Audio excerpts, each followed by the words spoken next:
കഴിഞ്ഞ ദിവസം സ്വരാജ് കോടതിയിൽ പോകുന്നതിനെ ആക്ഷേപിച്ച് പറഞ്ഞത് ഞാൻ കേട്ടു. എനിക്ക് അദ്ദേഹത്തോടും അദ്ദേഹം ഒരു ബഹുമാനമൊക്കെ ഉണ്ടെങ്കിലും അദ്ദേഹത്തെ പോലെ ഒരാൾ ഇത്രയും തരംതാണ ഒരു സ്റ്റേറ്റ്മെൻറ്റ് നടത്തുന്നത് ഞാൻ പ്രതീക്ഷിച്ചില്ല. അന്തം കമ്മികളായിട്ടുള്ളവർ പറയുന്നത് നമുക്ക് മനസ്സിലാക്കാം. ഞാൻ കോടതിയിൽ പോകുന്നത് ജോലി ചെയ്ത് ജീവിക്കുന്നതിൻ്റെ ഭാഗമായിട്ടാണ്. ഞാൻ എൻ്റെ രാഷ്ട്രീയത്തിൽ നിന്നും ₹1 വീട്ടിൽ കൊണ്ട് എൻ്റെ കാര്യത്തിന് ഉപയോഗിക്കുന്ന ആളല്ല. ഞാൻ അധ്വാനിച്ച് വരുമാനത്തിന് തൊഴിൽ, രാഷ്ട്രീയം, സേവനം എന്നതായിരിക്കണം പുതിയ തലമുറയുടെ കാഴ്ചപ്പാടെന്ന് സമൂഹത്തോട് പറഞ്ഞ വ്യക്തിയാണ്. അതിൻ്റെ അന്തസ്സ് പാലിക്കാൻ ഞാൻ കോടതിയിൽ കേസുകൾ നടത്തിയിട്ടുണ്ട്. അത് കേസ് ജയിച്ചിട്ടുണ്ട്, തോറ്റിട്ടുണ്ട്. ഞാനത് ചോദിക്കുന്നില്ല. സ്വരാജ് കോടതിയിൽ പോയിട്ട് എന്താ എന്ന് മറ്റാരെങ്കിലും ചോദിച്ചാൽ അദ്ദേഹത്തിന് മറുപടി ഉണ്ടോ? അങ്ങനെ ചോദിക്കാൻ പാടില്ല. വേണമെങ്കിൽ എനിക്ക് ചോദിക്കാൻ പാടില്ല അദ്ദേഹത്തോട്. ഒരു കേസിലെ വിധിയൊക്കെ വെച്ചിട്ട് അദ്ദേഹത്തെ പോലെ ഒരാൾ ഈ നിലവാരത്തിലേക്ക് താണയിൽ എനിക്ക് ഒരു കാര്യം ആവർത്തിച്ച് പറയുന്നു. ഞാൻ നിങ്ങളുടെ ഈ ആക്ഷേപം അധിക്ഷേപം കൊണ്ട് എൻ്റെ കോടതി പോക്ക് നിർത്തില്ല. കാരണം that is my bread and butter. ഞാൻ അധ്വാനിച്ച് ജീവിക്കുന്നവനാണ്. നിങ്ങളുടെ ഒരുപാട് നേതാക്കന്മാർ ആർഭാട ജീവിതം നയിക്കുന്നുണ്ട്. ആരെങ്കിലും ജോലി ചെയ്തിട്ടാണോ? ആരെങ്കിലും പണിയെടുത്തിട്ടാണോ? സ്വരാജിനോട് നീ വിരലി കൊണ്ട് ചോദിച്ചാൽ നിങ്ങൾ എല്ലാം ഭംഗിയായിട്ട് കാര്യങ്ങൾ കൊണ്ടുനടക്കുന്നുണ്ട്, പോകുന്നുണ്ട്, ചെയ്യുന്നുണ്ട്, എല്ലാം ഉണ്ട്. നിങ്ങൾ എന്ത് ജോലി എടുത്തിട്ടാണ് ജീവിക്കുന്നതെന്ന് ചോദിച്ചാൽ മറുപടി ഉണ്ട്. അതൊന്നും എന്നെക്കൊണ്ട് ചോദിപ്പിക്കരുത്, പറയിക്കരുത്. അതുകൊണ്ട് ഞാൻ കോടതിയിൽ പോകുന്നതിനെക്കുറിച്ച് അങ്ങ് വറിയിടാവേണ്ട കാര്യമില്ല. അതെൻ്റെ ജോലിയുടെ, എൻ്റെ അധ്വാനത്തിൻ്റെ ഭാഗമാണ്. കേസ് ചിലപ്പോൾ തോക്കും, ചിലപ്പോൾ ജയിക്കും. പക്ഷേ അതിലൊന്നും ഒരു വക്കീലിനും അങ്ങനെ അപമാനിക്കാനോ വിഷമിക്കേണ്ട കാര്യമില്ല. ഈ രാജ്യത്തെ ഏറ്റവും വലിയ വക്കീലായ കെ വേണുഗോപാലും ഫാലിയസ് നരിമാനും കേസുകൾ ജയിച്ചിട്ടുമുണ്ട്, തോറ്റിട്ടുമുണ്ട്. അതുകൊണ്ട് അതൊന്നും പറഞ്ഞൊന്നും ഞങ്ങൾ ഇതാക്കാന്ന് വിചാരിക്കേണ്ട. ഈ കേസ് തന്നെ ഇതുമായി ബന്ധപ്പെട്ടുള്ള ആരോപണങ്ങൾ നേരത്തെ കോടതിയിൽ വന്നതാണെന്നും അത് കോടതി തള്ളിയതാണെന്നും പറയുന്നുണ്ട്. അല്ല, അന്ന് ഞാൻ പറഞ്ഞില്ലേ, അന്നെല്ലാം ജസ്റ്റിഫിക്കേഷൻ എന്ന് പറയുന്നത് ഇത് പിഴവാണ്, അല്ലെങ്കിൽ ഒരു ഡിപ്പാർട്ട്മെൻറ്റിൻ്റെ ശ്രദ്ധക്കുറവാണ്, അല്ലെങ്കിൽ അങ്ങനെ അമിക്കസ് ക്യൂറി റിപ്പോർട്ട് നിങ്ങൾ വായിക്കണം. അമിക്കസ് ക്യൂറി കൃത്യമായി പറഞ്ഞിട്ടുണ്ട്. പക്ഷെ അതിൻ്റെ അകത്ത് അഴിമതിയുടെ ഒരു എലിമെൻ്റ് ഉണ്ടെന്ന് അന്ന് ആരും പറഞ്ഞില്ല. അന്നും നമ്മുടെ മുമ്പിൽ വന്നിട്ടില്ലോ. ഈ കാശ് മേടിച്ചിട്ട് ചെയ്യാത്ത, അല്ലാണ്ട് ഇത് ഉണ്ടായ വീഴ്ചയല്ല, മനഃപൂർവ്വം ഉണ്ടാകുന്ന വീഴ്ചയ്ക്ക് പിന്നിൽ സാമ്പത്തിക നേട്ടങ്ങളുണ്ട് എന്നുള്ള കാര്യം ഇപ്പോഴല്ലേ വരുന്നേ. ഈ സാമ്പത്തിക നേട്ടം മേടിച്ച് വെച്ച പൈസ, കോടികൾ മേടിച്ച് വെച്ചിട്ടാണ് ഡാം തുറക്കാത്തതെന്നുള്ളത് ഇപ്പോഴല്ലേ വരുന്നേ. ആ ആസ്പെക്ട് കോടതിയുടെ മുമ്പിൽ വന്നിട്ടില്ല. പക്ഷേ ഈ വിഷയങ്ങൾ എന്തുകൊണ്ടാണ് സെൻട്രൽ വാട്ടർ കമ്മീഷനും അതുപോലെ തന്നെ ചെന്നൈ IITയും ഈ റിപ്പോർട്ട് സമർപ്പിക്കുമ്പോൾ അന്ന് ഈ വിഷയങ്ങളൊന്നും ശ്രദ്ധയിൽപ്പെട്ടില്ല. ഇതിന്റെ ഒരു റൂൾ കർവ് പാലിക്കണം. അപ്പോൾ ഇതിൽ തന്നെ പറയുന്നതിന് മുൻ അനുഭവം വെച്ച് തുറന്നു വിടണം എന്നുള്ള കാര്യങ്ങൾ അങ്ങനെയാണെന്ന് മന്ത്രി ചേറിയതിൽ പറയുന്ന ആദ്യം. അങ്ങനെയാണെങ്കിൽ ഇപ്പോൾ ഈ റൂൾ കർവ് എവിടെയും പാലിക്കപ്പെട്ടിട്ടില്ല. അത് ബ്രേക്ക് ചെയ്തത് വലിയ പ്രശ്നമല്ലേ? അല്ല, റൂൾ കർവ് ഉണ്ടാക്കാൻ പറഞ്ഞ് കേന്ദ്ര സർക്കാർ പറഞ്ഞിട്ട് ഇവരുണ്ടാക്കിയില്ല. റൂൾ കർവ് ഉണ്ടായിരുന്നെങ്കിൽ ഈ ഗതി ഉണ്ടാവില്ലായിരുന്നു. കേന്ദ്ര സർക്കാർ അപകടമുണ്ടെന്നും കേരളത്തിലെ ഡാമുകൾക്ക് നിങ്ങൾ റൂൾ കർവ് ഉണ്ടാക്കിയിട്ടില്ല എന്നും C&AG റിപ്പോർട്ടിൽ വന്നതാണ്, ഓഡിറ്റിൽ വന്നതാണ്, ഉണ്ടാക്കാൻ പറഞ്ഞതാണ്. അപ്പോൾ ഇവർക്ക് ഇത് സഹായിച്ച് കോടികൾ വാങ്ങാൻ പറ്റില്ല. അവർ റൂൾ കർവ് ഉണ്ടാക്കിയില്ല. റൂൾ കർവ് ഉണ്ടാക്കിയിട്ട് തുറന്നു വിട്ടില്ലായിരുന്നെങ്കിൽ നമുക്ക് ആ ഉദ്യോഗസ്ഥനെങ്കിലും പ്രോസിക്യൂട്ട് ചെയ്യാൻ പറ്റുമായിരുന്നു. ഇത്രയും വലിയ ഡെർലിക്ഷൻ ഓഫ് ഡ്യൂട്ടി ചെയ്തതിൻ്റെ പേരിൽ ഇപ്പോൾ ആ ഉദ്യോഗസ്ഥനെ പ്രോസിക്യൂട്ട് ചെയ്യാൻ പറ്റില്ല. എല്ലാവരും കൂടി അത് അവരെ സേഫ് ഗാർഡ് ചെയ്തു. അപ്പോൾ ഇതിന് വേണ്ടിയിട്ട് ഇത് ചെയ്തില്ല എന്ന് തന്നെ വേണം അനുമാനിക്കാൻ. സഭയിൽ ചർച്ച ചെയ്തപ്പോൾ ഈ വിഷയം എന്തുകൊണ്ട് ഉന്നയിച്ചില്ല എന്നുള്ള കാര്യം കൂടി മന്ത്രി കൃഷ്ണൻകുട്ടി ചോദിക്കുന്നുണ്ട്. അല്ല, സഭയിൽ ചർച്ച ചെയ്യണമെന്ന് അവർ പറയണ വേറെ ഒന്നും വേണ്ടില്ല. അവർക്കാണല്ലോ പറയാൻ. സ്പീക്കറും അവരെയാണ്. അവർക്ക് മൈക്ക് ഓഫ് ചെയ്യാൻ, ബഹളം വെക്കുക, അതോടി കുഴിച്ചു മൂടാം.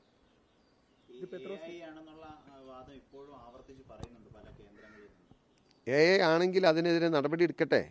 അവരുടെ പോലീസ്, അവരുടെ ഭരണം, അവരുടെ സംവിധാനം. പിന്നെ ഇന്ന് കഴിഞ്ഞ ദിവസം ഇപ്പോൾ ഒരു ആരോപണം എനിക്കെതിരെ ഇപ്പോൾ ഇവിടെ വളരെ വ്യാപകമായിട്ട്, നിങ്ങളുടെ ശ്രദ്ധപ്പെട്ടോന്ന് എനിക്കറിയില്ല. ഞാൻ ₹1 കോടി ചോദിച്ചിട്ട് കിട്ടാത്തതുകൊണ്ടാണ് ഇപ്പോൾ ഈ ആരോപണം ഉന്നയിച്ചതെന്ന് ഞാൻ ഒരു കാര്യം അസന്നിഗ്ധമായി പറയാൻ ആഗ്രഹിക്കുന്നു. ഞാൻ 2 നിയമസഭാ തെരഞ്ഞെടുപ്പുകളാണ് മത്സരിച്ചിട്ടുള്ളത്. പൊതു തെരഞ്ഞെടുപ്പുകൾ 2 മത്സരിച്ചിട്ടുള്ളത്. 2 തെരഞ്ഞെടുപ്പിൽ മത്സരിക്കുക. ഇന്നിപ്പോൾ ഈ പോളിംഗ് ഡേയിലേക്ക് കിടക്കുന്നതിന് തലേ ദിവസം ഞാൻ ഒരു കാര്യം പറയാൻ ആഗ്രഹിക്കുന്നു. മേരിമാത കൺസ്ട്രക്ഷൻ എന്നല്ല, ഞാൻ ഒരാളോടും, ഒരു വ്യക്തിയോടും എൻ്റെ തെരഞ്ഞെടുപ്പിന് വേണ്ടി അല്ലാതെയോ ₹1 ഫണ്ട് ഞാൻ ചോദിച്ചിട്ടില്ല. ₹1 ഫണ്ട് ഞാൻ ചോദിച്ചിട്ടില്ല. ഞാൻ ചോദിച്ച് വാങ്ങിയിട്ടില്ല. എൻ്റെ സുഹൃത്തുക്കളോ അടുപ്പക്കാരോ എന്നോട് സ്നേഹമുള്ളവരോ വന്ന് തന്നിട്ടുള്ള ഞാൻ സ്വീകരിച്ചില്ല. ഇല്ലെന്ന് ഞാൻ പറയുന്നില്ല. വന്ന് ഒരുപക്ഷെ നമ്മളോടുള്ള സ്നേഹം കൊണ്ട്, അല്ലെങ്കിൽ നമ്മുടെ ഒരു ഫൈറ്റിൻ്റെ ഇതുകൊണ്ട്, അല്ലെങ്കിൽ നമ്മുടെ രാഷ്ട്രീയത്തെ അനുകൂലിക്കുന്നതുകൊണ്ട് പ്രൊആക്റ്റീവായി ഇങ്ങോട്ട് വന്ന് തന്ന പൈസ വാങ്ങിയിട്ടുണ്ടെന്നുള്ളതല്ലാതെ മേരിമാത എന്നല്ല, മൂവാറ്റുപുഴയിൽ നിന്നല്ല, കേരളത്തിൽ നിന്നല്ല, വിദേശത്തു നിന്നല്ല, ഒരാളോട് ₹1 ഞാൻ ചോദിച്ചിട്ടില്ല. അത് 2 തെരഞ്ഞെടുപ്പ് മത്സരിച്ചു എൻ്റെ നിലപാടാണ്. എന്നിട്ട് വെറുതെ CPM ഇങ്ങനെ ഇല്ലാത്ത കഥ ഇങ്ങനെ പറയുന്നത് ഭയങ്കര ഒരു കഷ്ടമാണ്. അതല്ലെങ്കിൽ നിങ്ങൾ അവരോട് ചോദിക്കും. മിനിമം നിങ്ങൾക്ക് അറിയാവുന്ന ആളിലൊക്കെ ആണല്ലോ, അവർ പറയട്ടെ അങ്ങനെ സംഭവം ഉണ്ടായിട്ടുണ്ടെന്ന്.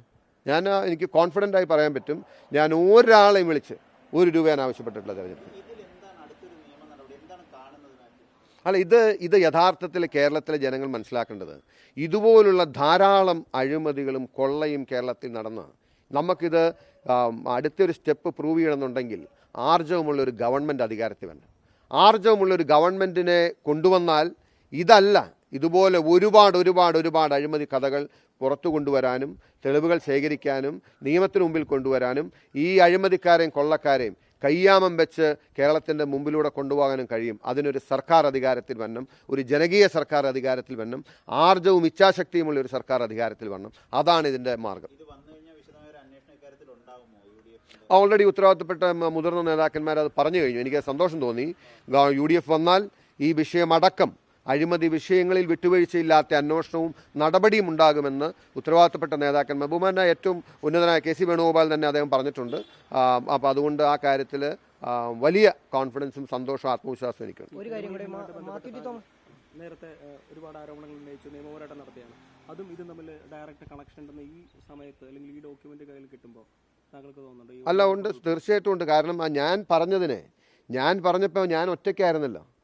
ഞാൻ പറഞ്ഞ കാര്യങ്ങൾ ഞാൻ ഒറ്റയ്ക്ക് എന്നല്ലേ പറഞ്ഞേ. ഇപ്പോൾ അവരുടെ ക്യാബിനറ്റിലിരിക്കുന്ന ഒരു മന്ത്രി അദ്ദേഹം തന്നെ പറയല്ലേ ഇത് സംഭവിച്ചാണെന്ന്. ഞാൻ കേരളത്തോട് ആവർത്തിച്ച് പറഞ്ഞപ്പോൾ മറുവശത്ത് നിന്ന് ഒരുപാട് മാനേജ്മെൻറ്റ് നടത്തി എന്നെ ആക്ഷേപിച്ച് പരിഹസിച്ച് എനിക്ക് എന്നെ വേട്ടയാടി അങ്ങനെ ഇങ്ങനെ അതില്ലെന്ന് വരുത്തി കോടതിയിൽ ഇത് ഉദ്ധരിച്ച് ഇവർ അതിനെ മൂടാൻ ശ്രമിച്ചപ്പോൾ ഇതിപ്പോൾ ഞാൻ പറഞ്ഞതല്ലല്ലോ, അവരുടെ ക്യാബിനറ്റിലിരിക്കുന്ന ഒരു മന്ത്രി തന്നെ പറഞ്ഞ കാര്യം. അറ്റ്ലീസ്റ്റ് ഇനി ആരെന്ത് പറഞ്ഞാലും സാധാരണ സഖാക്കളുണ്ടല്ലോ, ഇതിൻ്റെ ഒന്നും ഒരു നേട്ടവും കിട്ടാത്ത പാവപ്പെട്ടവർ, അവർക്കിത് ബോധ്യപ്പെട്ടിട്ടുണ്ട്. അവർ ഈ തെരഞ്ഞെടുപ്പിൽ അവരുടെ വിധിയെഴുത്ത് ഈ തെരഞ്ഞെടുപ്പിൽ നാളെ പോളിംഗ് ബൂത്തിൽ നടത്തും. നമുക്ക് നോക്കാം. മറ്റൊന്ന്, മാത്യു ടി തോമസ് പറയുന്നത് സ്പിൽവേയുടെ എല്ലാ ഷട്ടറുകളും കൃത്യമായി തുറന്നിരുന്നതാണ് മാത്യു ടി തോമസ് പറയുന്നത്. അല്ലെന്നേ ഞാനിപ്പോൾ അത് ഈ വാട്ടർ റിസോഴ്സ് ഡിപ്പാർട്ട്മെൻറ്റ് തന്നെ ഇതാണല്ലോ വെച്ചത്. ഈ ഓർഡർ വാട്ടർ റിസോഴ്സ് ഡിപ്പാർട്ട്മെൻറ്റിൽ നിന്നാണ്. അവരുടെ ഇൻറ്റൻഷൻ, അവരുടെ താല്പര്യം എവിടെയായിരുന്നു എന്ന് വ്യക്തമാക്കുന്നതാണ്. ഒരു പ്രളയം കഴിഞ്ഞിട്ടും അവരുടെ ആറ്റിറ്റ്യൂഡ് എവിടെയായിരുന്നു എന്ന് കാണിക്കുന്ന ഡോക്യുമെൻ്റാണിത്. അതായത് എന്തിനാണ് വാട്ടർ റിസോഴ്സ് ഡിപ്പാർട്ട്മെൻറ്റ് മണ്ണിനെക്കുറിച്ച് വേവലാതി പറഞ്ഞത്? മഴ വന്ന് മണ്ണ് പോയാൽ അവർക്ക് തന്നെ കുഴപ്പം. Why are they worried about this? So that shows the intention. That's clear. 31/5/2019 പ്രളയത്തിന് ശേഷമുള്ളതിൽ പോലും മണ്ണ് എടുക്കാൻ നോക്കുകയാണ്. പ്രളയം അത്രയും വലിയ അനുഭവം ഉണ്ടായിട്ട് പോലും. അപ്പം പിന്നെ ആ സമയത്ത് ആരും ചോദിക്കാനും പറയാനും ഇല്ല, അന്വേഷിക്കാനും ഇല്ലാത്തപ്പോൾ മണ്ണ് കിട്ടാൻ വേണ്ടി എന്ത് ചെയ്തിട്ടുണ്ടെന്ന് ഊഹിക്കാൻ പാടില്ലേ?